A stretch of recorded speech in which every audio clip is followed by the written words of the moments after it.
Call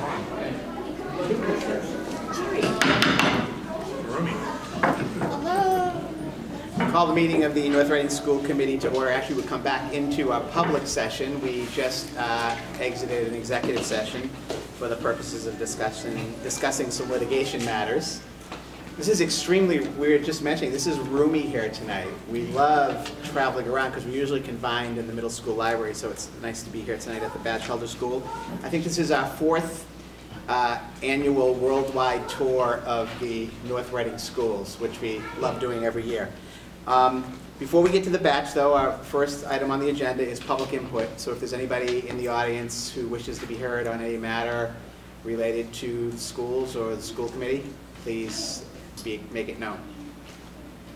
Okay, seeing no one. Next, we will have our presentation from the Batchelder School, and I will turn it over to Principal Sean Killeen. Sean? Good evening, everybody. Welcome back to the Batchelder School. And as you came in this evening, you saw photos from our Thanksgiving basket drive, which is something that the whole school participates in. Working with the food pantry in town, our students donated and the community donated over 50 baskets for families in need. And it started with the pictures of the families assembling the baskets on Thursday night and families coming to the school on Saturday to pick them up. So happy Thanksgiving to those families, and thank you to those from the food pantry who help us with that. This evening we have a nice change of pace as far as our school committee presentation. In the past we've brought a lot forward from our arts, technology, music. Today I'm going to bring some information from some of our younger students so you can keep a pulse on what some of our younger students are doing. And I have presentations from our kindergarten team with some kindergarten students, which will include a photo at the end. And then our second grade teacher will be coming in. Two of our second grade teachers will come in with some of our students to share a project that they've been working on as well. So at this time I'd like to turn the stage over to our kindergarten team, Miss Tricia Elwell, Miss Carolyn Kane, and Miss Sarah Grimbles.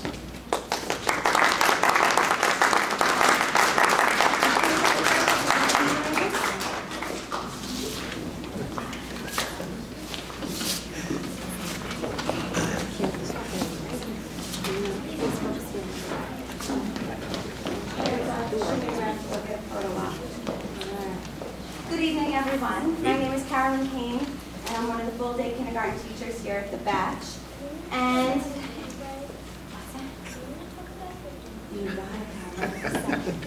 all right. And in September, the Houghton Mifflin Reading Project, the reading program that we have, introduces a story called The Gingerbread Man. And they introduce it by just this one picture, and the kids listen to the story of the Gingerbread Man, and they have to visualize all the scenes that occur just based off of this one picture. And as you all know, I hope you all know the Gingerbread Man story, it is pretty awesome, and you can take it in about a million different directions. And what we discovered after reading that one story is that there are about 5,000 million trillion versions of the Gingerbread Man. And we then have taken this onto a whole big, huge project. And one of our favorite things that we do is we read many different versions of the Gingerbread Man. We've discovered there's the gingerbread baby, there's the gingerbread girl, there are the gingerbread friends, there's the gingerbread boy. So there are all different versions of this gingerbread character, and they go on so many different adventures. And it has opened the door to so many different comprehension skills with comparing and contrasting, sequencing beginning, middle, and end, developing the concepts of character and setting, as well as making predictions. And as we continue giving a little bit more examples, I will pass around some of the variations that we have found collecting over the last few years. So, go for it. I'm Sarah Grimbles. I'm also a full-day teacher here at the Batch, and some of the stories that we've read have an alternate ending than the typical gingerbread story that you probably have become familiar with. Most stories take place in the country, but we found versions that take place in the city, in the school, and in the library. So the kids got a chance to see different versions and kind of different authors' takes on things. And one example of how there was a different ending is in the story of the Gingerbread Girl. the little gingerbread girl doesn't encounter the same fate that the gingerbread man encounters. So they got to see a little bit of a different twist on that. And then also in Jan Brett's version of the gingerbread baby, they're able to see predictions based on little pictures in the corners of the pages as to what's going to be happening next. So being able to get them to pick up on those clues and then make those predictions from there was a really neat experience for them. And there's Tricia Elwell, I'm the half-day kindergarten teacher here at the Batch. There's an interdisciplinary approach to reading so many versions of the gingerbread story and just the project in itself. So there's the art component where the students actually draw their gingerbread person and then we watercolor it brown. There's the math component where we do a lot of sequencing with the gingerbread man. We count, you know, the different shapes we use to make its eyes, its buttons, and things like that. There's a technology component because there's actually a computer program we use a lot. It's a web-based program called Starfall, and the students on that can create their own gingerbread person as well, choosing different colors and shapes for their gingerbread man creation. And finally, the biggest part of what we do with the gingerbread man is the students then send their gingerbread man off into the world. He goes running off into the world. So we send that gingerbread man along with a letter in hopes that whoever the gingerbread man or girl is sent to, they will take a picture of that gingerbread man in that part of the world and then send it back to us. And that leads into the creation of our own gingerbread man book that each of the classrooms has. And within that, as they arrive, we talk about the postmarks, we talk about where they came from, we mark it on the map. We have a map inside our binder books as well as on the board that we use to mark where they have visited. So our hope is that they get to travel the world in geography. And we have some friends here who would like to tell you a little bit more about the gingerbread And we're project. going to start with Eulalia. Eulalia, can you tell them about your favorite gingerbread man book? Come back here, hon. Yeah, let's show them the cover first.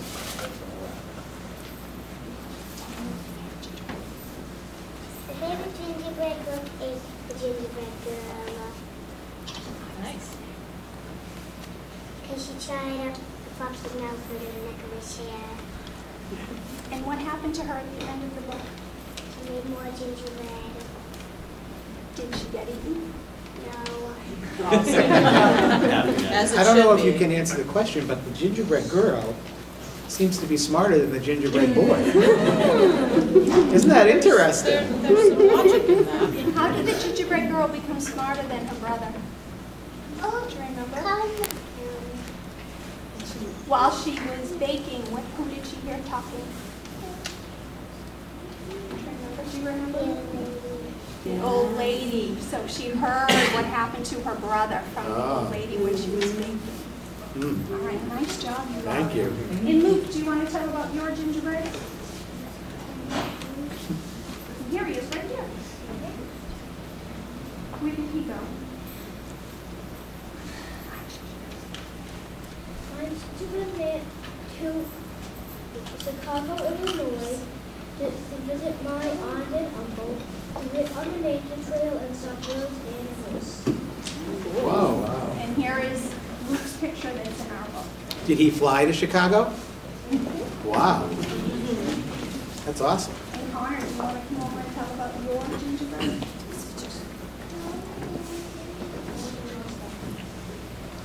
Born in Beach, Florida. What did you do when he was in Florida? We took a picture with my cousin Jordan. And where is he standing? He's standing up on my Jordan sand. The palm tree. Do you have those palm trees around here? No. Now, do you boys know, did the gingerbread man fly first class or coach? Probably don't know, right? That's at the USPS. Oh, okay. Yeah. And this is Lily. Lily, would you like to talk about where you sent your gingerbread man?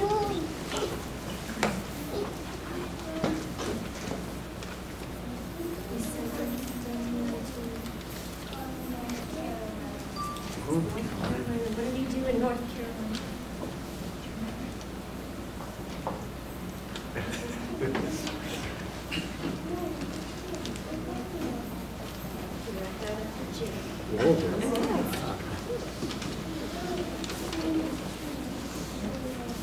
over to you.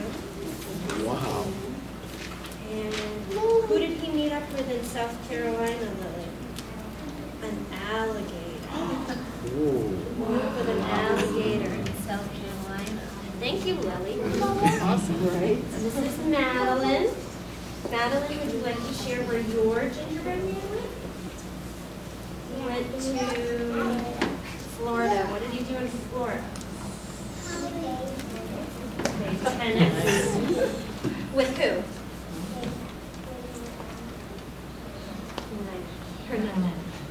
And where else did your gingerbread man go? To Minnesota to play with? And this is Matthew, and his gingerbread man also went on a couple adventures. First, He went to the University of New Hampshire. and who did he see at UNH? My sister. Ah, he got to sit on the wall right in front of the school there. And then, where did he go? To Australia. Oh, lucky gingerbread guy. He went to Australia, and what did he do while he was in Australia? We ate ice cream and cake. Ice cream on cake, went for a bike ride. And then we also received one recently from Fiji, Washington, D.C. So the map From Hong Kong, California. space station. So the conversations that we are able to have as a result of this has been pretty awesome. And Matthew would like to tell you one last thing that our class did when we worked on the Gingerbread Man project. What did we get to do? We get to make gingerbread, then we decorate them, then we eat them. Yeah, that was pretty delicious, wasn't it? Right. All right, so we can pass these around for you guys as well, and that's the long and short of it, And right, we keep kids? this going the whole year long. Right. So we started in September, but the hope is that we continue even in June to be receiving these gingerbread men. So it continues to be an ongoing conversation throughout the year. Great. All right, and then would you like the picture now as well? I was hoping before we let our younger kids, because they're getting up against their bedtime pretty soon, that maybe everybody at the table could stand up and stand behind them so we can get a quick picture together with the gingerbread man. So he can say that he's been to a school committee meeting.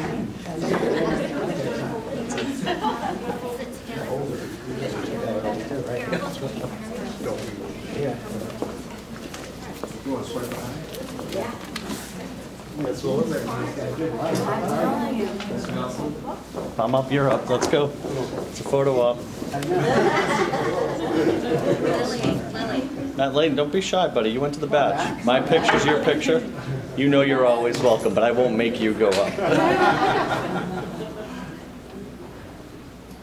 Just give me a second. You guys are a big group. I guess that's my fault, right? Yes, it is. Where's that gingerbread man? Hold him up high. All right, 1, 2, 3. Thank you very much. Great job, boys and girls.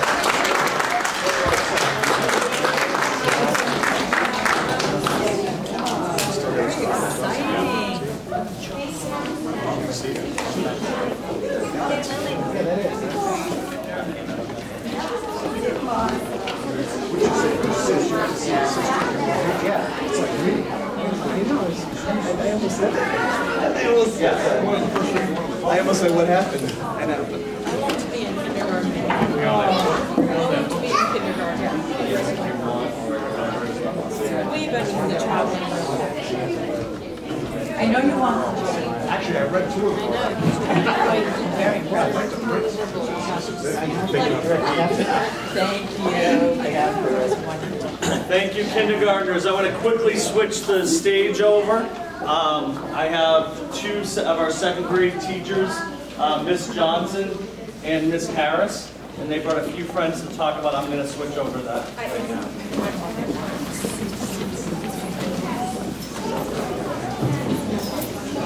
Hi, good evening. My name is Lori Johnson. I teach 2nd grade here at the Batch, and this year my co-teacher is... I'm Jessica Cameron. Very excited to be here. And the 2nd grade, the students, well, all grades really, love hands-on learning. And our first science unit of the year is soils. The students get to observe soils and describe the different properties of soil, and then they make predictions about what's going to happen when the soil is mixed with water. Then they go to their own house and collect their own samples of soil and add organic matter to the soil. And then the fun part, that each student gets a couple worms to put into their soil bags and then watch the magic happen. Okay? So that is our unit of study in science, but of course we connect everything. And so with our Houghton Mifflin, one of the concepts we've been talking about is reality and fantasy. So the story, The Diary of the Worm, which is over there, was read to the students, and it's a funny story from a worm's point of view, talking to people. And although it's a fictional story, there are a lot of facts about how worms live in the book. So we connected our knowledge of science with our Houghton Mifflin concepts, along with a couple of our 6 traits of writing that we've been working on, especially adding good leads to our stories. And so hopefully when they read their stories, listen for their leads to catch your attention to make a good piece of writing. Okay, so the other thing with this activity was they worked on adding academic vocabulary to their stories. So we're going to share 3 of them with you. And Katarina is going to go first, okay?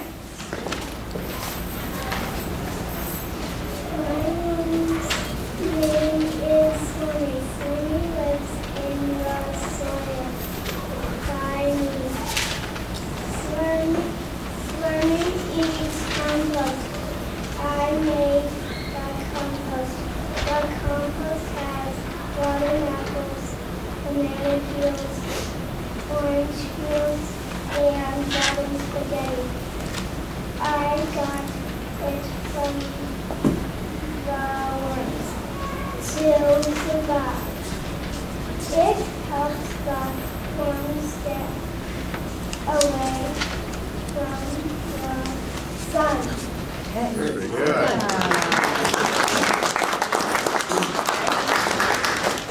All right, and next we have Acadia, who's going to read her worm story. My life has a worm. Splash was the water flowing up my ears. I hope Mother Nature might make me more room for the roots to grow. Some people call me nature's brother decomposers. Me and my friends help fertilize the soil by pushing vitamins and minerals up to the surface. We like to snack on organic matter. Being a worm is hard, but it is all worth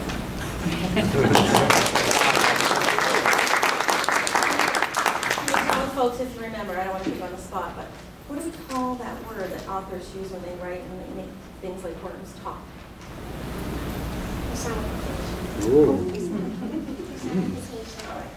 Wow, she scored. Are you smarter than a 2nd grader? You knew what a decomposer was in 2nd grade. Okay, now last year we have Charlie to share. Did you know I'm sticky? Hello everyone, my name is Nick. I am a worm. I am a living creature. I like to eat a lot. I love eating roots and organic matter. But my favorite food is really pizza. I sometimes find crumbs on the ground. My waste is called plastics. I drink water which is called H2O. I take care of myself and I live with a family underground. I help soil it and I make tunnels. Wow, I can't believe it. I can dig tunnels and I don't have any arms or legs. I can't swim, so I go to the house of soil and my tunnels fill up with water. You live right over me. I hope you breathe by making your roots stronger. I also love scaring people like you. First of all, look out! Don't step on me. I'm a cool decomposer and earth needs me.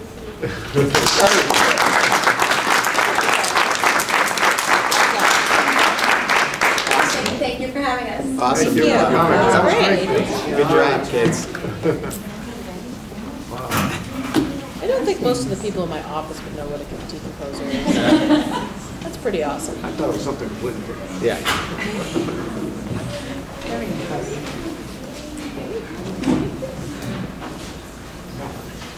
I want to thank my kindergartners and my 2nd grade students. Public speaking is something that most adults don't enjoy doing. They hear some of my younger students standing up in front of a large group of strangers sharing what they're learning in school. I couldn't be happier with that effort tonight. Just to plug up with our websites, one of the initiatives, we have a couple of things going on. In the elementary schools, we try to use Twitter a little bit to share some of the information that's going on at the school. And one of the things that we really enjoy is you can have a Twitter account, which I'm strongly encouraging to follow. That way it makes it a little easier. You can visit right from the website with the real-time news of things that are going on in school. One of the things that we're trying to achieve, it takes a little while, it's part of the wireless, but I want to be able to share on real time photo of the school committee. We're now viral. Congratulations. Yes, like a You can tag have a myself. copy of your photo at home. You know where that is. Feel free to join. It's called the Batch Bulldog. To follow us on Twitter. The Batch Bulldog? The Batch Bulldog is right there on the bottom of the feed. And my goal is to have 100 followers by the end of the calendar year. How'd you get down to 99, CBS and Max I so just fast? followed you. It's Jerry. Jared will never follow. And then the last thing is just to remind any families, parents, anybody that's listening, the Turkey Trot is Thursday. We are looking to have a strong showing from the Batchelder school community to earn our $200 gift certificate and defend our title with the highest participation rate in North Reading Elementary Schools. Right. We have the trophy. I'll be returning it to Mr. Davis to embrace. Well, thanks for, Mr. Layton, if you want to run, just put check batch. If that's okay. You want to well, thanks for all your little gifts too. We get a You're welcome. keychain and a wristband and a bookmark and a pencil. Those Laura are all said part hi. of our positive behavior programs, our copying good with the younger kids. When the kids, every week we have winners. When they'll get one of those tokens for the cycle. So you won that contest 4 times. Yes. Fast forward, congratulations. Nothing. Thank you. Well, Enjoy I, the facility. Well, Please let me know if you have any questions about what's going on with the school or anything well, like that. I appreciate you mixing it up. It is great to see the art side, but I think seeing the other side of it every few years is good. The kids were brilliant tonight, Yep. and it's really great to see some of our younger students and how well they're That was good. performing in the schools. So it's great. In critical skills. Critical skills, exactly. Decomposing, Good vocabulary in Good there. I'll tell you. vocabulary. Did a great Organic job. matter. organic matter, right. We're in fairly advanced decomposition ourselves. Any other questions or comments for Mr. Colleen? That was great. Great picture, thanks. Thank you. All right, thanks, Sean. Okay. Next, we'll move to our student presentation, and tonight we have Matt Layton, who is a new student representative to the school committee. Matt, I believe, is a junior at the high school, correct? Yes. And the last time I saw Matt, he was on the soccer field. So I don't think I've ever seen Matt in a tie before, but he looks great. Thank you. So Matt, He's never seen you in one. no, never. Matt, you're on. Well, I just want to say it's an honor to be back here at the Batch, my starting roots, I would say. And it's changed quite a bit since I've been here. So. You weren't in this school, right? I was in the Oh, school. you were? I was the first graduating class out of here. No, That's great. So the first graduating class out of here, the last out of the high school. So, great. yeah. So a few things going on at the high school. Tonight is parent-teacher conference night. It appeared when I drove in, there was a big turnout there, so we're glad to see that. This past weekend, junior Nicole Roberts placed 14th in the state finals for the girls cross-country team, which is pretty amazing. This week is also Spirit Week. Today, we wore pink to show our support against breast cancer. Tomorrow, we'll be wearing our class colors, so each class will be wearing different colors. And on Wednesday, it's green and gold day to show our Hornet pride. As we all know, Thanksgiving is on Thursday, and the football team has a big game coming up against Linfield. It's at 10:30 at Linfield. Tickets are $4 if they're bought early. I believe you can purchase them in the athletic office from Mr. Johnson, and then $8 at the gate. So I think he's trying to encourage to get them early. I already had an inside source purchase my ticket today, so I'm all set. And Mr. Venezia can hardly contain himself over this I'll football give you game. $5 right now. And then after pep rally on Wednesday is a powder puff game, juniors versus seniors. It's going to be held on the turf field. The football captains and the cheerleader captains attended a luncheon with the Linfield football captains and cheerleaders at the Colonial Sheraton in Wakefield, and the event was sponsored by the North Reading and Linfield Rotary Clubs. It's hard to believe that winter sports do start on Monday, so We're getting closer to winter.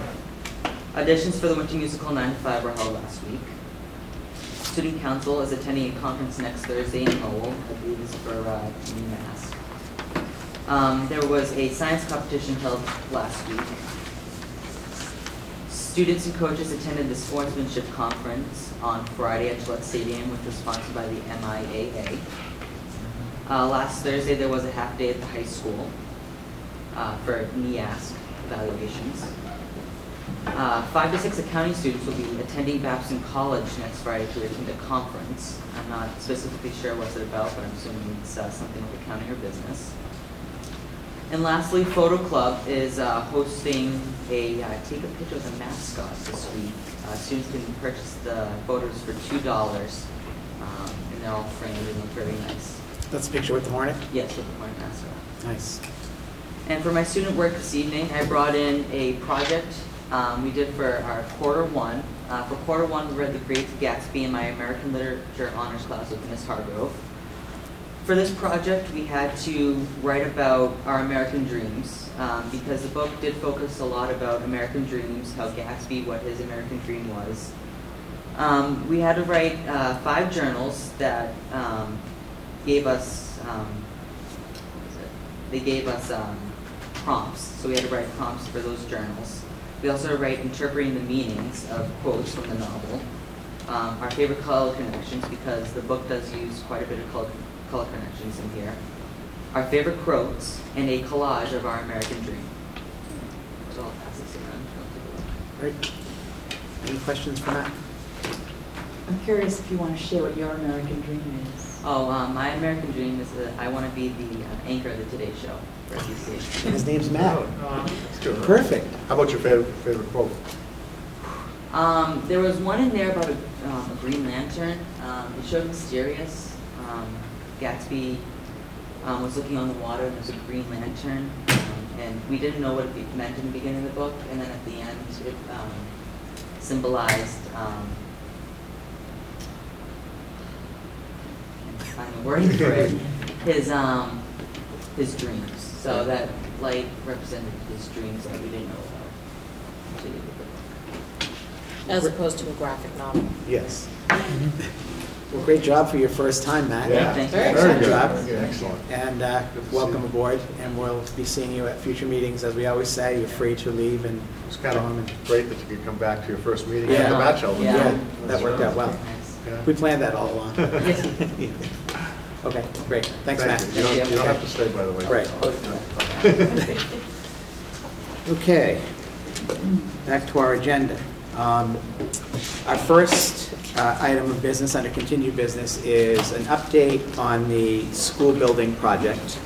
I'll let Ms. Willis start, and then I will probably jump into, we're actually going to provide an update and a mini presentation tonight on the project. Kathy? The last secondary school building committee meeting took place on Tuesday, November 13th, from 5:30 till 7 p.m. The secondary school building committee approved invoices from Dore and Whittier, PMA, and Gilbane. And at that time, it was also requested that all future invoices be matched to a budget summary once per month to provide an ongoing review of the budget project balances. The SSBC continues to work with the architects, the CM at risk, and the OPM to reconcile project cost estimates, leading to value engineering strategies aligned with the building project.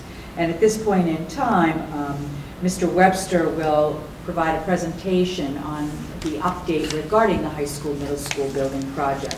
He does have a PowerPoint. And I believe everyone has a copy of that PowerPoint in front of them. And Sean, you can just appreciate Mr. Clean helping me get through the slides. So you can, once you get the presentation up, you can just go to the first slide.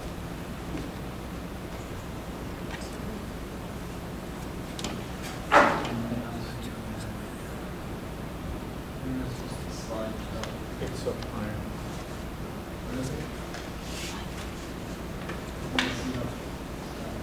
Bottom. Bottom. Yeah, lower. So, to the right. One more. Right there. You just move to the next one, Sean. You think that'll work from here? As if it does. Oh, great.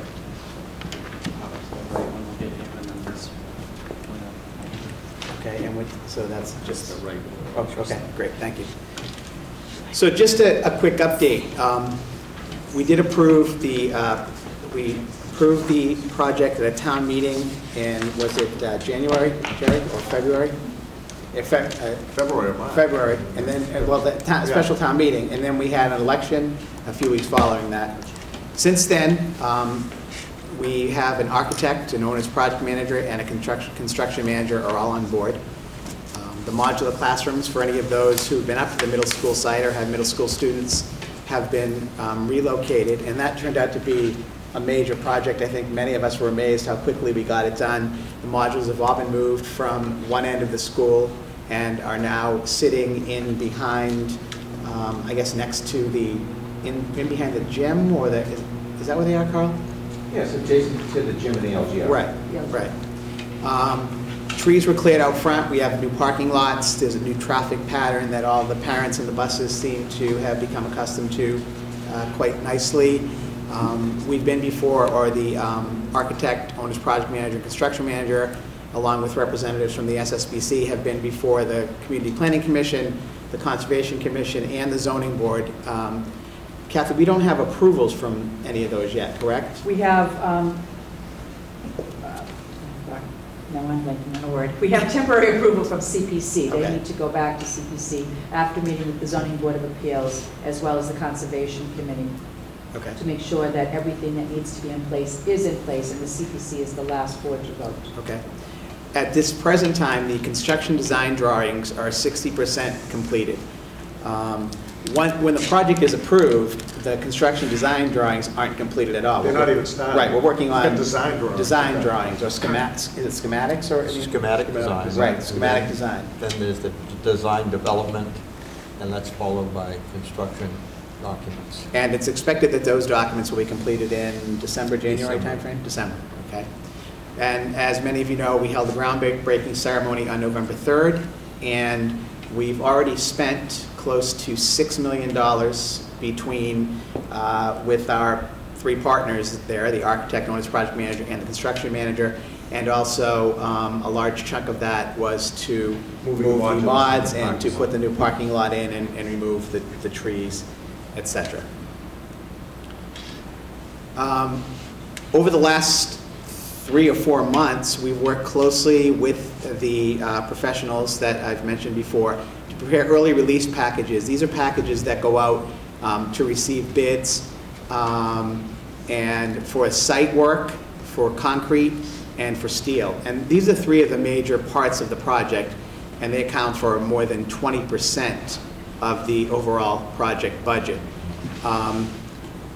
It came to our attention recently that as the design development documents evolved, came more into view, the project gets more defined. There's specific line items of the project that are exceeding initial cost estimates.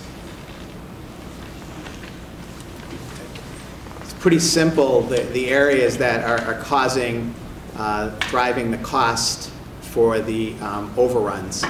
Site development issues is by far the biggest issue that we currently face.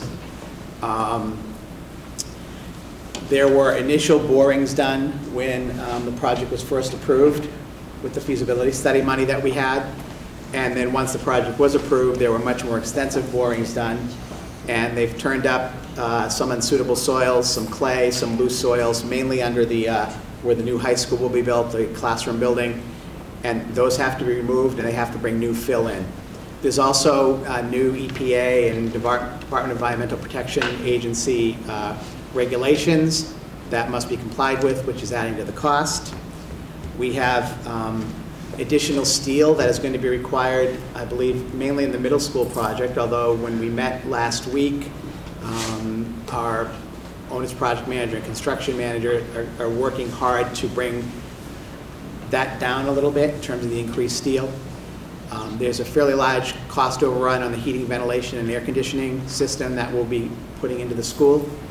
And finally, the construction market is heating up, meaning that bids coming in we expect bids to come in at a higher level than we initially expected, and area projects are reflecting that. There was just a story in the Lawrenceville Tribune on Friday or Saturday, talking about the Blanchard School, elementary school in Andover. I believe it's the Blanchard School.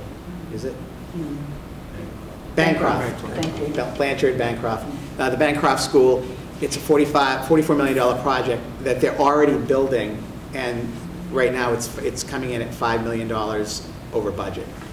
So I guess the good news for us is we're catching this at an early stage, and hopefully we can make changes and adjustments before the construction begins. So what are we doing?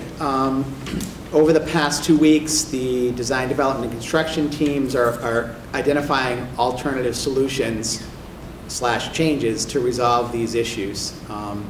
And tomorrow at the Secondary School Building Committee, a number of these recommended changes and alternative solutions are going to be presented with the goal of bringing the project in on time and under budget. And there's one key thing here. During this process, we've already made some changes. It's an interesting process. You approve the project before it's designed, and that's the MSBA process that we have to follow. And then as the project is designed, you start deciding what are the materials going to be that we build it with, that we use to build this project. And so we've been going along picking those materials for the last several months. Nothing that we're doing, anything that we change, will have no impact on the square footage of the building, nor on the educational program. It's simply not allowed. So the square footage will remain the same. All of the educational programming will remain the same. We just need to figure out how to fit everything into that $107 million plus budget that we approved in January and March. So what's next? We expect to get the early bid packages in by mid-December. Again, that would be for the site work, the concrete, and the steel.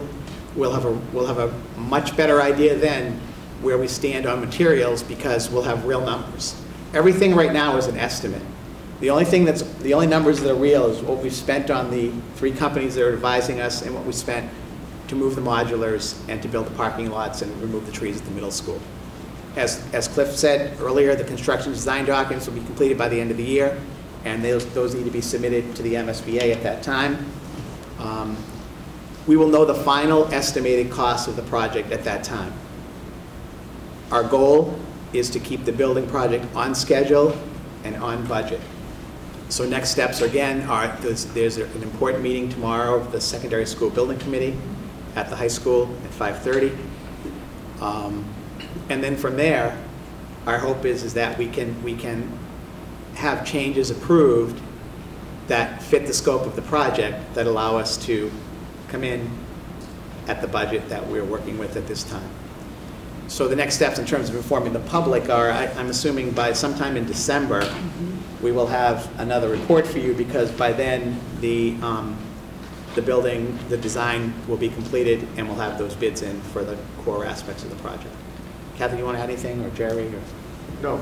Again, this is an ongoing process, and as Mel spoke about the MSBA and the design documents and the construction documents not being complete, that's standard operating procedure for all school building projects. You can't complete the construction documents because of the cost and the time factor involved. So basically, you have to try to do your estimates very early in the process. In this case, it was pretty much when we had about 20% of the design documents complete.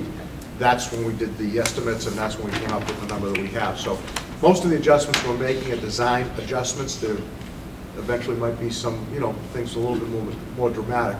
But right now, I think that we have it under control. Any on the committee have questions or comments? Kathy, do you want to add anything else? Or? I'd just like to say that, as you had mentioned, there is a Secondary School Building Committee meeting tomorrow night. There's also another Building Committee meeting the following week on Tuesday, November 27th. Both will begin at 5:30 p.m. in the modular cafeteria at the high school. And they will be presenting tomorrow night some of these alternatives, correct? Correct. Okay. And those meetings are open to the public? They are. Great. That's it. Thanks. Thank you, Sean.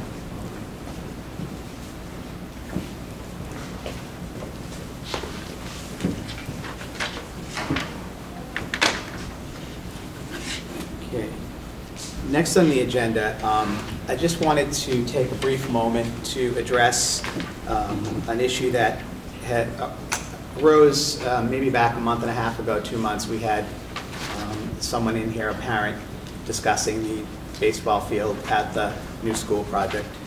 And a few more citizens have taken up this project and become involved in it, and I just wanted to provide a brief update in that I attended a meeting Thursday night, I believe it was Thursday night, the North Reading Citizens for Equality. There are several parents concerned about the fact that we decided, the SSBC voted to make the field at the new school the baseball field, and they're discussing issues related to Title IX, and I thought it was important that I attend the meeting to answer questions if any questions came up, and there was a healthy dialogue between the organizers of the meeting and the group of parents and coaches and community members in attendance. And you know, as I said, I was able to participate, provide information, and basically my recommendations, there are several steps that they're looking at possibly taking to address this issue. And you know, the recommendation that I made was to come and get on either the agenda of the SSBC or of the school committee, or both, and also to contact school administration to discuss this issue, and then move forward from there. So I did want to acknowledge that that group is in place, and that if they are interested in coming to meet with the school committee of the SSBC, they can contact the superintendent and get on our agenda. They're just so you know, their concern is they would like to see the softball, the baseball field be a softball field, allowing the varsity girls softball team to play on campus as the boys baseball team does. And that is the main, you know, that's the main thrust of their discussion. So I just wanted to acknowledge that. And if anybody has any questions, they could call the superintendent, or if they want to contact me, they can contact me about that issue. Any questions from the committee or comments? This was that old subject where everything was working fine and now it's not working as fine with the new building project? This was 3 months ago, yeah, when we decided to make the change, yeah. Or 3 or 4 months ago, yeah. Well, we didn't make it, we recommended to the SSBC, and the SSBC then took a vote to make that a baseball field.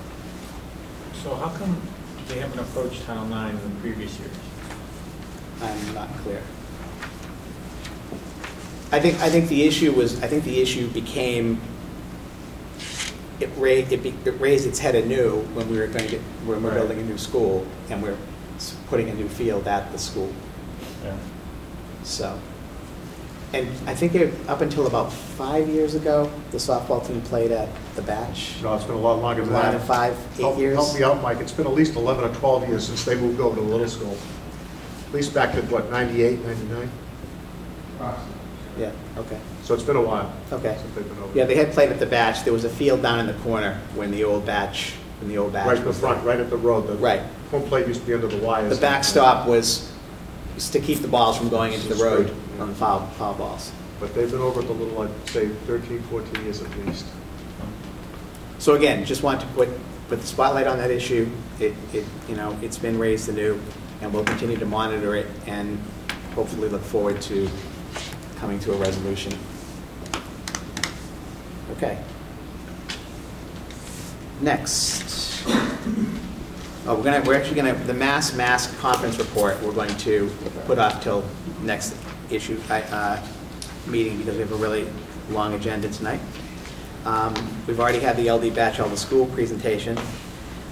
Next, we have a lengthy number of policy manual revisions and reviews, comprehensive first reading. Everything from some minor title changes to some major expansions and rewriting of existing procedures. At this point, I don't know, Michael and Cliff are the members of the policy subcommittee. Kathy, I don't know which one of you wants to take a lead on this. Well, you have the changes, recommended changes in your packet. And starting with section G, if you remember, we've been going through a section at a time. We finally got to, we went back to G, and it's taken us quite a little while to get there and get through that. The changes that you've got in, first changes are in section GAAA, which is equal employment. Used to be equal employment and affirmative action policy, is now equal employment opportunity. Now this is what we've made much more concise, correct? This used to be a much longer, much more detailed. Are we following, are there guidelines from federal and state governments that we're following to make some of these changes? A lot of the changes are just that. Okay. They're changes that we borrowed from the monthly policy documents put out by MASC. And so we've taken those things that are recommended by MASC because they're following new law. Okay. And we're removing those things that we had, which were basically the same ideas, but not exactly the right wording. Different wording, right. And so we've, you see in the document you've got in your packet where we've indicated in red the new language. Now, we haven't been reading the new policies. I'm thinking that since we're changing, I'm wondering if we should be reading these since we're changing and revising them. Are you suggesting that you want to read the changes? Well, I'm just wondering if as opposed to what's been taken out? Yeah, read the new. Just the red. Right, the red. Read the red. Yeah, yeah. We haven't been doing that. Yeah, I don't know if we need, I mean, we haven't been for the new, because most of the changes we're making have been really minor. Right. A lot of these have been minor too. Okay. And they're really standard. And so we're following state and federal policy. Yeah. Okay. It's a matter of your choice on it, but they're you know, if we read them, nobody's going to be stenographer out there taking them down. What I'd recommend, if anybody is interested in seeing the changes, they'd be available at the superintendent's office. Right. Okay. That's great. And when we're finished moving through this systematic review, the entire policy manual will be uploaded to the website. Okay. For anyone to access. Okay, so the first one, should we? If we were to read these, it might take until tomorrow afternoon. Not only that, I think with G and personnel, I think the policies are more fair. Okay. Or fairer. Fair. Okay. And they're clearer and concise than what we had previously. Yeah. Before was just too many words to say. So we need to do these one at a time. We can't do them as a group, correct? Right. So at this time, unless anybody has any questions, I'll entertain a motion to approve the first reading of the revised Equal Employment Opportunity Policy, GAAA. So moved. Second. Motion by Mr. Bowers, second by Ms. Arricchetti. Any further discussion? Hearing none, all those in favor? Aye. Opposed? Unanimous with one abstention. Mr. Venezia is not in the room at this time. But we'll continue to plow through these. The second policy that we have modified is GAJ. GAJ. That used to be a policy entitled Gifts. Okay. And it is now a policy entitled Ethics Regulations on Gift Giving and Acceptance. This one is interesting. It's like, don't give anything to anybody and don't take anything from anybody. If you could sum it up in maybe those 10 words. So this one's expanded significantly. This is expanded and right. It gives the amounts that are counted as gifts that are regulated and the criteria under which those may be given. And it refers to gifts from students and parents to teachers, as well as from employees to supervisors, supervisors to employees, etc. If we read the first No line, bribery. perhaps, Right. Okay, it gives a sense of where it's all going. Right. And that is, if I, read it, under Mass General Law, Chapter 268A, public school teachers and other public employees are generally prohibited from accepting gifts valued at $50 or more. Right, okay. Teachers are allowed to accept a gift with an aggregated value up to a maximum of $150 per year from current public school students and/or their parents, as long as the gift is identified as being from the class and the identity of givers and amounts given are not identified to the recipient. So that gives a sense of the detail on this. Right. Okay. Any questions or comments on revised policy GAJ, ethics regulations on gift giving and acceptance? Can I have a motion to approve first reading? Second. Motion by Mr. Bowers, second by Ms. Ericetti. Further discussion? All those in favor? Aye. Opposed? Unanimous. One abstention. Next, we have GAM. Which is a new policy. Okay. And it is entitled CORI requirements. Okay. And CORI means Criminal Offender Record Information. And this is again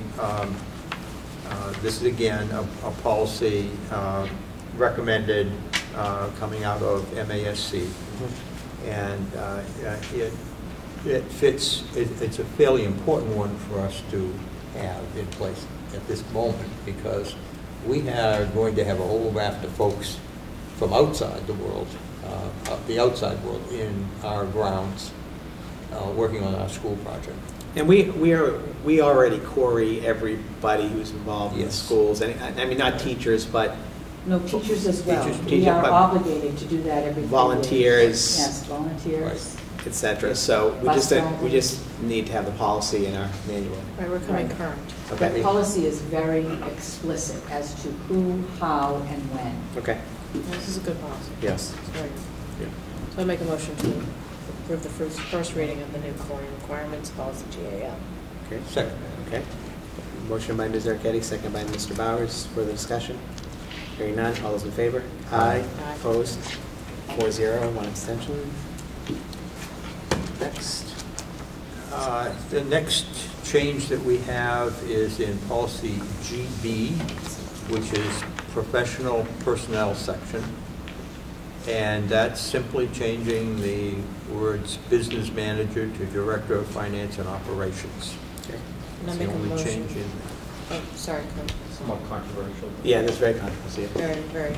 So I make a motion to approve the first reading of the professional personnel section, GB policy. Second. All in favor? Aye. Opposed? 4-0, one abstention. Next. The next policy that we have is a new one, policy GBD, which is entitled Professional Staff Hiring. I was confused here because it says it's new, but then it says underneath that there was a policy in place since 1984 and it's being revised. Next page.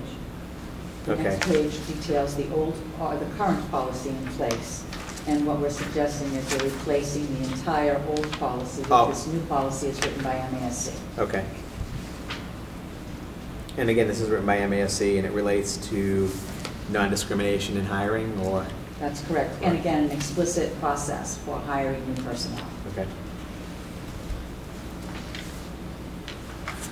Any discussion on new policy GBD, professional staff hiring? Okay. Okay. I'll make a motion to approve the first reading of a new policy GBD, professional staff hiring, in Second. replacement of the old personnel hiring policy. Motion by Karen, second by Cliff. Further discussion? Hearing none, all in favor? Aye. Opposed? Unanimous, 4-0-1. And the next policy that we have is GBI, Professional Growth and Evaluation Plan for Teachers. And this is to conform with the new This state is regulations, conformance correct? to Yes. state regulation. Okay. which we're moving along with in negotiations right now with the teachers. Any questions or discussion on this? Yeah, I have a recommendation that we remove on the third line, recognizing that teaching is an extremely complex process, strike that out. It really bothers me. I want it out. It doesn't contribute anything. And restate the question, we have to fix that. Say, a structure should be established, or can be, doesn't make any sense to me either. I guess I read that, and I mean, I could take that out too, because I don't understand, I mean, recognizing teaching is extremely, I think we just need to, any wording that isn't necessary, I try to take out of a policy. I don't think that's necessary. I think you're right. You should say a structure should be established to improve teaching and learning by creating a comprehensive understanding of teachers' work, by supporting professional development, blah, blah, blah. Yep. You okay with that, Kathy? Did you say strike the whole sentence? No, just through process. Through the word process. A structure should be established to improve teaching and learning. Keep the rest of the sentence. Because that's a judgmental thing, recognizing that teaching is an extremely complex process. Yeah, I mean, and again, that's something at the bargaining table. If we admit in a policy that we think that that's right. the case, then, you know, not that I don't think that teaching can be or cannot be complex. My opinion matters not. We hire them to do that. There's no judgment there. So with that change. Are we okay with that minor change, Cliff? If you want to change it, then you... Okay. Then as amended, then I would support a motion to approve the first reading of the professional growth and evaluation plan for teachers, policy GBI. Okay, a second? I'll second it. All right. Motion by Karen, second by Michael. All's in favor? Aye. Opposed? 401. Next, GBL. You're reading ahead. Whoa, did I miss someone? No. No, go ahead. You're getting ahead of me. Sorry. I don't let people get ahead of me. I'm sorry there, Mr. GBL is being changed from tenure professional status to professional status. Okay. And we just changed the word him to the teacher, which I guess back in those days we didn't apply any female teachers. Right. It says him, I know. It's got also a date. A date change, right? Change in it. Okay. Other than that, it's same policy. Any discussion or questions of revised GBL? Can I have a motion to approve? Before we say this, can I say that I hate tenure? With that, yes, you can. I will make a motion to approve the... Okay. And I'll second it. Motion by Karen, second by Cliff for GBL. Revised GBL. It's not tenure, that's why we took it out. Professional status. Oh, that's so liberal. Stop it. Okay. Motion by Karen, second by Cliff. All those in favor? Aye. Opposed? 401. That's fun. Next, the next one is GBQ, entitled Retirement. And we have changed the word certified to licensed professional employees. And we've corrected the percentage for the contribution to 11 instead of 8%. And that's the state. That's what the state requires now, right? 11% contribution for the pension. Okay. Any questions? Move to approve. Yeah. Second. Okay. Motion by Cliff, second by Karen to approve revised GBQ retirement. All those in favor? Aye. Opposed? Unanimous. 409. Next policy that we have to modify is GBRF, travel expenses in state. And the change there is for changing the business manager to the director of finance and operations. Controversial. Does the superintendent approve the travel of the director of finance and operations? That's my only question. Yes. That's actually, so. We need to add that. Shouldn't that be in here then? Because he can't approve his own. That's correct. Travel, so we would have to add, in the case of travel, or in the case of expenses for the Director of Finance and Operation, approval or records would be submitted to the superintendent for approval. Does that sound right? Expenses submitted by the Director of Finance and Operations are approved by the superintendent. Yes, that's easier. With that amendment, I move that we approve this policy. Okay. Second. All right. All's in favor? Aye. Opposed? And it's 401.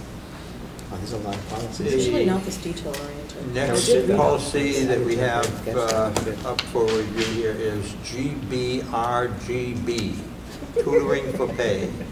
We're really getting deep into the policies. This is a 5-letter policy. You guys all deserve know high it. Yeah. fives.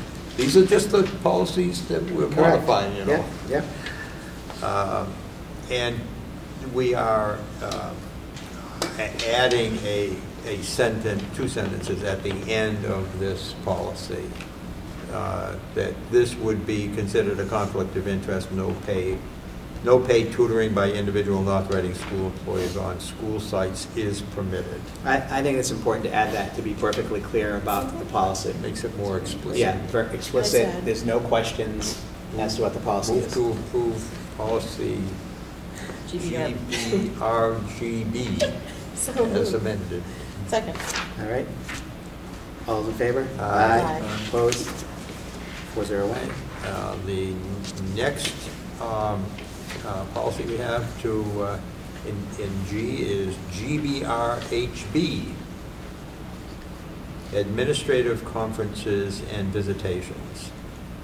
And we are deleting the last line of the current policy. Now, this one, I wondered why we're deleting that. Because this predates ed reform. Under ed reform in 1993, the school committee was no longer charged with. Oh, okay. So we don't have any oversight of this No. anyway, That's it. so there's no sense of being in there.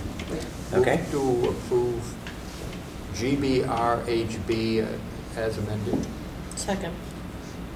All those in favor? Aye. Opposed? 401. We're getting there. The next policy to modify is GCAG, health and life insurance withholding. And the change there is to change the last word from monthly to weekly. Because they're paid weekly now. Awesome. You With that, guessed it. I move to approve Without being- GCAG. Move to. No, she already did I it. You're already second. did it. No, second, All right. all right. Poor Cindy's like, who's I know. All those in favor? Aye. Opposed? Make it easier. 401. Okay. Policy GCEA, entitled uniforms. And to that one-line policy, we are eliminating at no cost to the employee and replacing that with, as described in the employee's Important change. contract can't agreement. comment on this. No, that's a very important change because This came up. each employee group, there are certain groups that have to wear uniforms, and each of their contracts is different in terms of specifying. Yeah, Right. but whether we cover it or not. Correct. Is a bargaining issue. Okay. Move to accept GCEA as amended. Second. All those in favor? Aye. 401. Mike, do you want to take the next couple? These have to, we're almost done. Flip, it's too Policy left. You can finish these two. GCI, evaluation. And the change there is in the second line to delete 60 days prior to the end of the fiscal year and replace that with in accordance with the employee group's contract agreement. Okay. Well done. I have no changes to this No, one, that so I makes move to approve. Second. All in favor? Aye. Okay. The final G policy change. GDC, non-certified staff recruiting. And we are eliminating the superintendent's office will process all and replacing that with all applications for positions not requiring certification will be processed by the immediate supervisor of that position or designee. Applications will be screened, deleting by the superintendent or his, and replacing that with supervisor or designee. Qualified candidates will be, instead of referred to the appropriate director of or supervisor for interview, just with interviewed, will be interviewed. I have no problems with this. And so you're still in a cleaning up loop. the process. The superintendent's still in the loop on this, but early on, the interviews, et cetera, are done by. Spreading the human Right. resources Right, problem makes sense. around. Again, it reflects the changes as indicated in ed reform, Okay. where each building principal is charged now with implementing the hiring process. They still come through for actual approval to me. Right. But the hiring process takes place at the site of the school. But they'll come to you with the recommendation? They always come to me. Okay. All right. Move to approve. Second. All those in favor? Aye. Opposed? All right. Okay. Next, we have revised AB, policy AB. ABBA, I guess it is. ABBA. And this is non-discrimination and equal opportunity. And we are doing a fairly substantial modification of this policy to be consistent with recommendations from MASC. Okay. I read through this, and again, it's to conform with MASC recommendations, correct, in terms of the policy? To be consistent with the law. Okay, to be consistent with the law. So this is revised ABBA, non-discrimination and equal opportunity. Can I have a motion to? Motion to accept. Accept for the first reading. Michael, do you second that? Second. All those in favor? Aye. Opposed? 302. We better hurry up, right? Yeah, we better hurry up because we can't approve these with two. Is that it for ABBA or is there more on this? No, that's it. That's it, okay. And we have a new ABBB, non-discrimination on the basis of sex. Is this again to conform with law? This is a modification or a new policy as recommended by MASC to be in compliance, and it's a new policy. Okay. I move to accept. Okay. Second. All those in favor? Aye. Opposed? 302. BCBK. Which is entitled Executive Sessions. Oh, this is a long one, right? It's a long one. But again, the source is MASC. And it's actually BCBK. a pretty nice synopsis of the appropriate way to deal with executive sessions. And it replaces, we had a 2-paragraph policy Right. previously that was pretty generic and non-detailed, and now a new member would have a hard time finding their way along. right. It really didn't specify when you have and why you have executive sessions. In the detailed Right. description of what allows you to, what is allowed to have. The new one does that nicely. Constraints.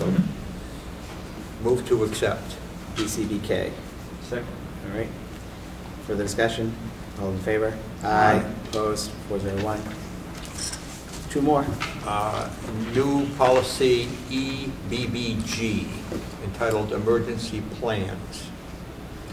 And this is a policy that was, again, recommended by MASC in the monthly policy newsletter that they send out. And it fills a void that we had on emergency plans. But we do have this in place. This relates to lockdowns, et cetera, correct? Well, actually, this year we needed to submit emergency medical response plans to the Department of Public Health. And so this policy ensures that we conform with all of those regs. So this is different than lockdowns and Yes, it okay. is. This is the emergency medical response. Okay. Move to accept EBBG. Second. All those in favor? Aye. Opposed? And the last one, Cliff? This is policy JGC, Student Health Issues is what it used to be called. It's now Student Health Services and Requirements. It formerly was basically a sentence, and it is now a page and a half. And again, this is to conform with more detail, Yeah. conforming with what is recommended by MASC and the law. Move to accept JGC. Second. I just, I think in many cases it's best to have all the details spelled out in these policies.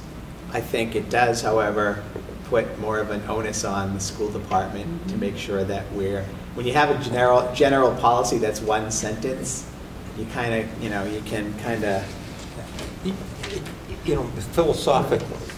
philosophically, I don't believe that we should have all of these rules. We just should say comply with the law. Comply with the law, yeah. But it is helpful to those on the ground who are actually implementing. Do right. each little piece of this, have more direction and have the law interpreted a little bit more for them. Because reading the law sometimes is messy. Karen? The only thing, and I'll move to approve this, but ultimately I think this is moving in a good direction. My only concern is that with so many things coming up, like the new nutritional requirements and implementation of those things, and work on childhood obesity, etc., I just find that we may be responsible for implementing more and more things, and that of course has budgetary implications. Right. So I would want to come back to this policy once we fully implement that. Unfortunately, nutritional stuff, which we're doing right now. In a lot of these, we might not have choice, but they should be discussed. I mean, we don't want to say, I like the wording here, activities may include. Right. Because we can't say that we're going to require these things when we may or may not have funding, although we want, our number one goal is to provide a safe environment for our kids. Right. And this is part of that. I just don't want it to be an open checkbook. Correct. So with that, I maintain my second motion. Okay. With this. Motion by Cliff, second by Karen for revised JGC. All those in favor? Aye. Opposed? 401. Great job. I want to commend the policy subcommittee. That's a lot of work. Did you get pizza out of this? Yeah, did you guys get anything out of this, or like a free lunch, or? I think oh no, wait, we approved the gift policy. They can't get anything out of it. But at the holiday party, as private citizens Right, at as the private citizens at the holiday holiday party, we party. can buy them something. We can buy them a beer or something, yeah. But we don't condone that. No, I don't condone that at all. Okay. Absolutely not. I do. In red I can buy him cups. a Coke. Be forewarned that we're not done. I know you're not done. You're only on G. No, we came back to G. We've Because done it was most really of the very- manual at this Yeah. point. Oh, really? We went back. You just haven't brought everything forward. We Well, thanks. I, the instructional program next. Yeah. Oh, God. The one we least Save me. understand. Awesome. That's great. Okay, next we have Kathy's passed along some information on the North Shore Education Consortium and the SEAM Collaborative. Kathy? Right, as you know, there was legislation that was passed regarding more restrictive oversight of collaboratives by the State Department of Education. And under Chapter 723 of the Acts of 2012, significant changes were required across the state. And one of those changes requires a quarterly report on collaborative activities to the school committee by the board of director designee, and that's me. You voted to appoint me to that position, which is another change, and you voted to appoint me last spring. So included in your packet are lists of meeting dates for this school year and a copy of the minutes of the meeting that was held in the first quarter for the North Shore Education Consortium. So you can see that I provided a list of meetings that will take place under this new law. There must be a minimum of 6 meetings of the collaborative, and you can see what those meetings are. So what I included for you were the minutes. I'm just going to provide some highlights for you. I'm not going to take you through the entire minutes unless you have some questions. Yep. There is right now for the North Shore Education Consortium an interim executive director. Her name is Dr. Maureen Bingham. And that is because the former executive director, Colleen Dolan, moved on to a new position for the EDCO Collaborative. So Dr. Bingham is the acting executive director for the entire school year. So you can notice on page 2 under her director's report, she gives lots of information around different programs that are taking place. The Family Center, for example, has a new coordinator who was a graduate of one of their programs and a recent graduate of Clark University. It's That's always awesome. wonderful Yeah, that's to great. see that a graduate of one of their programs comes back That's great. to work for the organization. She talked more about legislation regarding collaboratives. Their strategic plan has expired, so Dr. Bingham is suggesting that the strategic plan be developed somewhat by the Board of Directors in concert with the hiring of the new executive director, and then that person would take on fully developing the entire executive strategic plan. So she also suggested that a timeline be established for the search process. So Dr. Doherty, who is the current chair, who is the superintendent of the Reading School District, is forming a subcommittee to complete that search process. So is Dr. Bingham, was she on the board or was she brought in from the outside? She was brought in from the outside. Over the summer, we had a meeting down at the Executive Institute to appoint her. The Personnel Subcommittee screened and interviewed candidates and brought forward this candidate for our approval. Okay. Okay. So again, there are a variety of appointments that were made over the summer. They've been included in your packet. Resignations, retirements, leaves of absence, very similar to what we do in our school district. So I have a question. I mean, I was obviously aware of the North Shore Education Consortium, but all of these schools, are they standalone schools? Are they schools within a school, or? Some of them, well, they are standalone schools, but they share spaces in other school districts. For example, the Deaf and Hard of Hearing is located here in North Reading. Okay.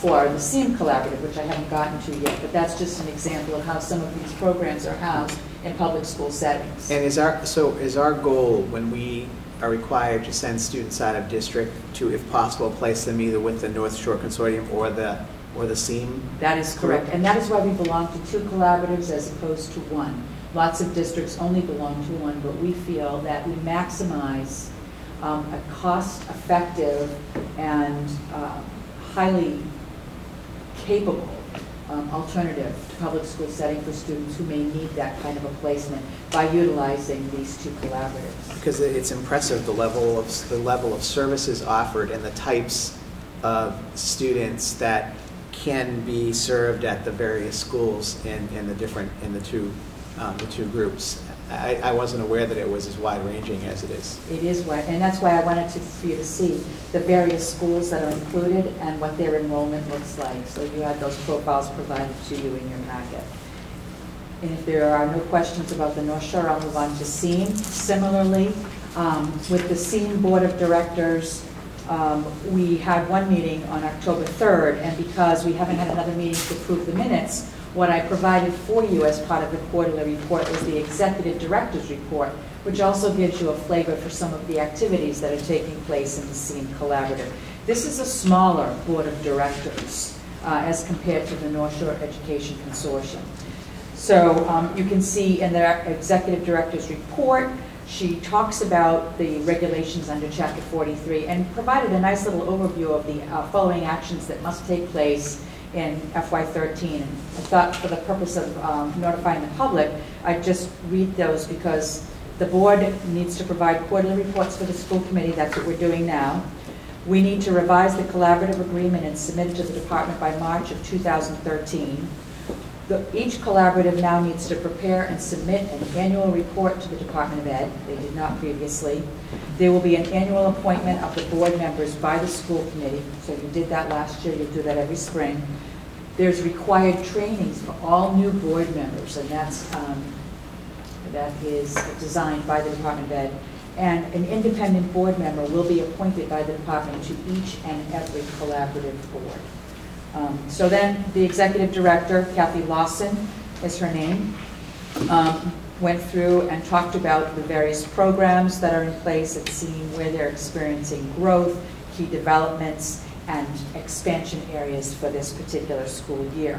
She also described district-based services and supports that were provided. We have a couple of new services this year. One is called Transition Services, another is Assistive Technology.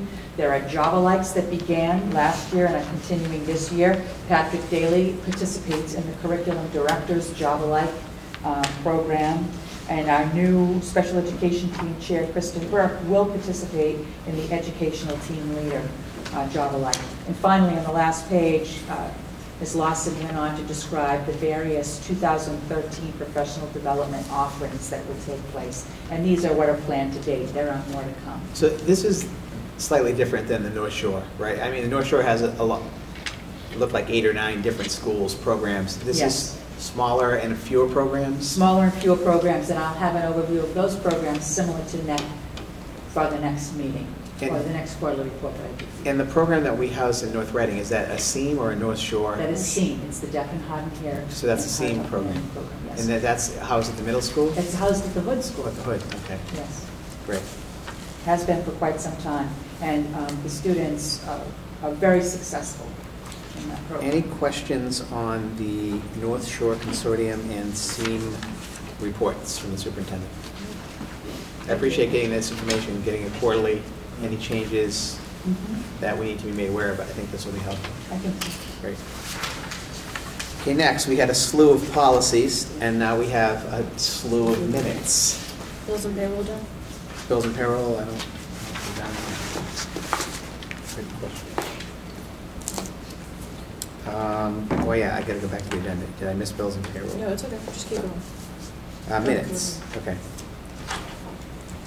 Minutes. We have I've read through all of these and I found no errors, so unless anybody's found errors, I'm assuming we're okay with. Motion to approve the regular meeting minutes from October 1st. And Michael was not present that night, so he will abstain. Do you have a second for the October 1st minutes? Second. All in favor? Aye. Opposed? 4-0, 1 abstention. Executive session for October 9th. Move to accept. Second. Any discussion? All's in favor? Aye. Regular minutes for October 19th. I read these and saw no issues. I will make a motion to approve the October 9th regular meeting minutes. Second. Motion by Karen, second by Michael. All's in favor? Aye.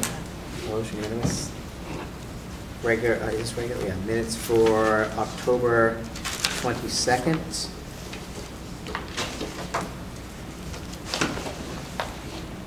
Sorry. Motion to approve the open session minutes from October 22nd. Second. All's in favor? Aye. Opposed, unanimous. Executive session from November 5th. Actually, on this one, I don't think either Karen and Michael, I think, arrived after the executive session. Move to approve November 5th executive session. Second.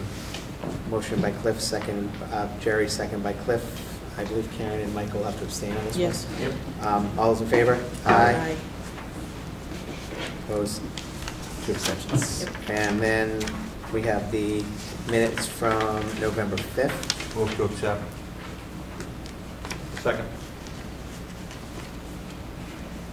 Further discussion? Hearing none. All those in favor? Aye. Opposed? Unanimous. Next, I think we have a budget report from Mr. Nelson. Yes, thank you. This is your October budget report. You may recall that in the September report, we reported on some special education tuition expenses that were causing us some concern. Those continue this year into this month. I'm still confident that we can cover these increased costs through some of the buffers and other goals that are contained within the budget, and at this time do not feel that any kind of budget freeze or any personnel actions are necessary. But having said that, I do need to inform the committee that the special ed tuition line is now $286,000 in red. Yeah, that's shocking. Substantial. It's as high as I can ever recall at this point in the year. As I said, there's been a lot of planning and shock absorbers, if you will, that are built into our budget so that we can sustain problems of that nature. But it still is of concern.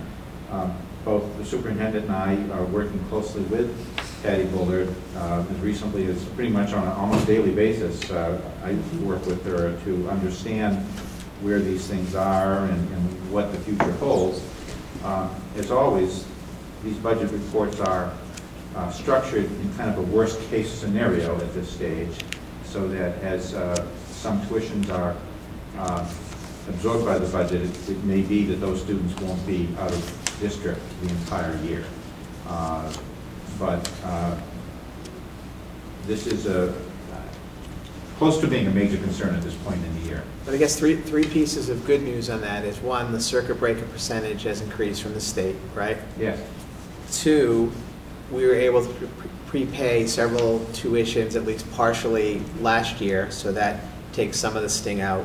And three, we'll get more circuit breaker money next year because they run a year behind because of these increased tuition costs, correct? That's correct. There will be a financial return, if that's the right word, in next year's budget. Yes. Now, all of that said, this is still a huge concern, especially given it may crimp how much money we have to prepay expenses and tuitions for next year, correct? That's correct, exactly correct. And you always like to think that you have money in reserve to allow you to mitigate future costs.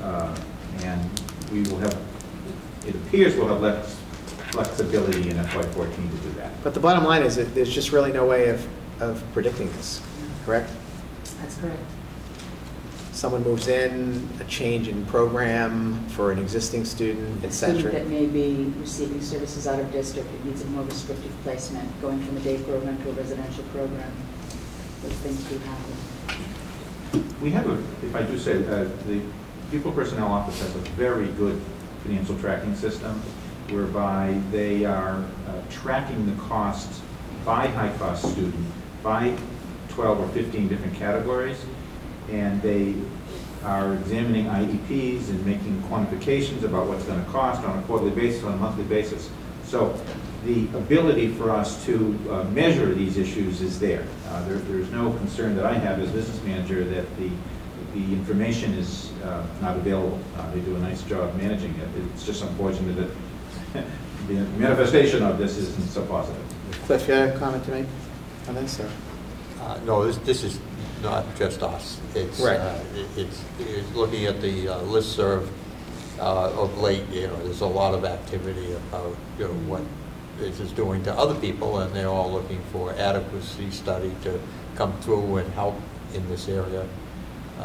It's something that MASC has said that they are going to pursue in some legislation they're drafting.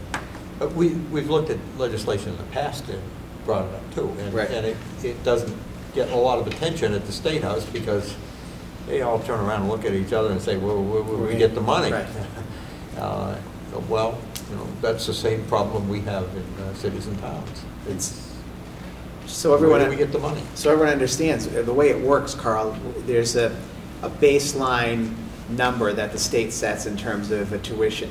Once you get above that number, they then reimburse us. I think for last year, it's at a 70% rate, right? So yes. What is the? Do you know what that baseline number is? Is it 34,000 or? It's in the high 30s. I think from memory, I think it's 38,414. From memory, that's very good. Well, but so we're responsible. So we as a district are responsible for 100% of the costs up to that 38,814. Is that how it works? Yes. And then over that, we get a percentage reimbursement from the state.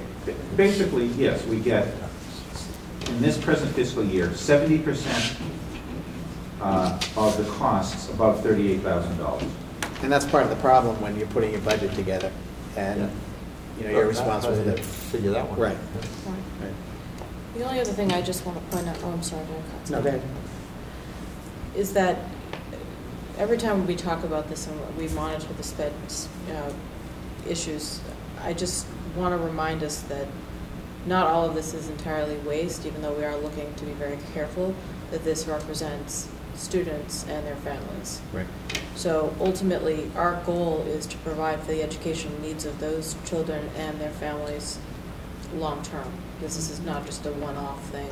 And as I look at the bills that come through, and we do have to prove all of this stuff, it becomes very obvious that there are students who have really just unbelievable, overwhelming needs. So I want to just echo what many other districts say, which is that this is not just budget to us. Right. These are real people and real families with issues. So I just want to remind us of that as we go forward. You can never plan for some of this stuff because it's so so huge when it does happen. I think keeping kids in district is so very important, but it may not be right for everyone. So we just need to figure that piece out. Well, that's exactly what I was saying, because we talk a lot about our goal being to keep students in district, but we're never going to do that to the detriment of the student and their family. Right. So anytime an outside placement's required, an outside placement is done, and they're placed in the best, right, and they're placed in the best program that we can possibly place them in. And as Cliff said, it's a statewide, it's a national issue for the districts to cover these costs. But as Karen said, it's more than just a cost. It's really a lifetime education that we're, and we see the students, and as Kathy pointed out earlier, we have a student who graduated from one of the North Shore projects who's now, employed by that project in a senior role. So you can see it's a lifetime thing. Carl, anything else on the budget? No, sir. So everything else you feel, and you feel if this stays where it is now, we'll be able to get through the year. Oh, absolutely. I did note in the cover note that we did learn of 4 new maternity leaves this week. Oh, that's right. But, that can be contained, covered within our substitute line. I believe that puts us pretty much on track for the amount of leaves that we have been seeing in recent years. The demographics of our teachers has changed a little bit in recent years, so there have been more maternity leaves. Hooray. Bids and donations, none this time. Subcommittee updates, we already had the policy committee subcommittee update with. We will be back. Really? With more. Okay. We start on section I in December. So jealous, Cliff, that you got that assignment on that policy. Jerry, you missed a good, we approved about 20 changes tonight. You'd have been perfect for that, Jerry. And then next, the finance planning team update, essentially the entire discussion on Friday, not essentially, the entire discussion was on the school building project. I also should note that we had a special meeting on Saturday morning. Yes, we did. Who brought the munchkins? There were Dunkin' munchkins. Did you bring those? I did. The They're not in line with our nutritional policy. That's true. If Carl was No there. students were present. Right, there were no students. It was only adults. Speak for yourself. That's true. I did the math. Jerry was there. It was mostly adults. That's right. I was sitting across from you. Upcoming meetings. We still have. I had to back out of the last evaluation subcommittee. We also have a negotiating session on Monday with the teachers for their evaluation process. Athletic subcommittee is December 11, policy subcommittee December 11, finance planning team December 14th. Administrative report, anything? I'd just like to share a couple of things with you. As has been noted by my counterpart in Linfield, the Linfield superintendent, Dr. Thomas Jefferson, and I have a little wager going on regarding the Thanksgiving Day football game. And we don't condone gambling of any kind. Well, this is not gambling per se. Speaking of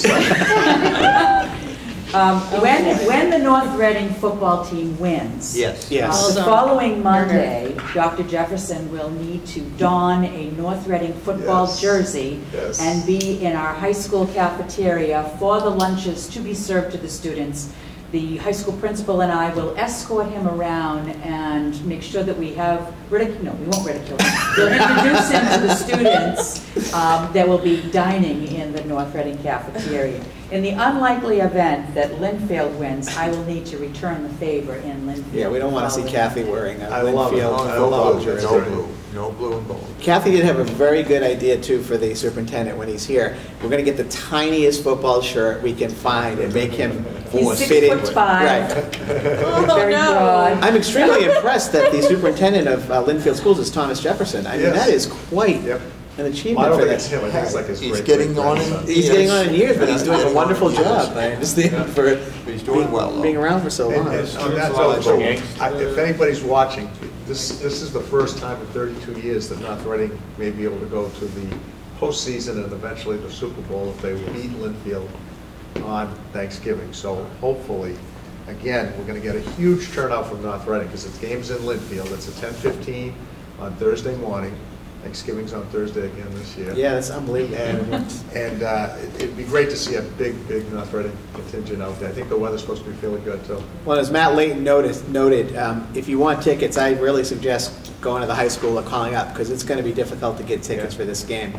We've had a couple of huge crowds in North Reading over the last few years when the game didn't mean anything in terms of playoff berths. So this year it means something in terms of playoff berths. So I've got my ticket already. I had my son call one of his friends to make sure he got me a ticket. So I was just going to climb the fence, but I'll get a ticket. And then again, we never think we don't condone. I know, come on. I think my son-in-law is going to that game. Well, your son-in-law will be there, I heard. Yeah, Cliff's son-in-law is the head coach. Right. So we're all rooting for him. Yeah. Another piece of information just to put in your book, or your BlackBerry, or whatever you have. The Taste of Metro North has been scheduled again for this year. It will take place on Wednesday, February 27th, from 5:30 to 7:30 at the Reading Memorial High School Fieldhouse. And the price of the tickets are $30 for an individual, $50 for a family. This is sponsored by the Rotary Clubs of Reading and North Reading to benefit Rotary causes. And as you may recall, recently we received $2,000 from the Rotary that was donated to North Reading Education Foundation, which was then presented to us to purchase technology.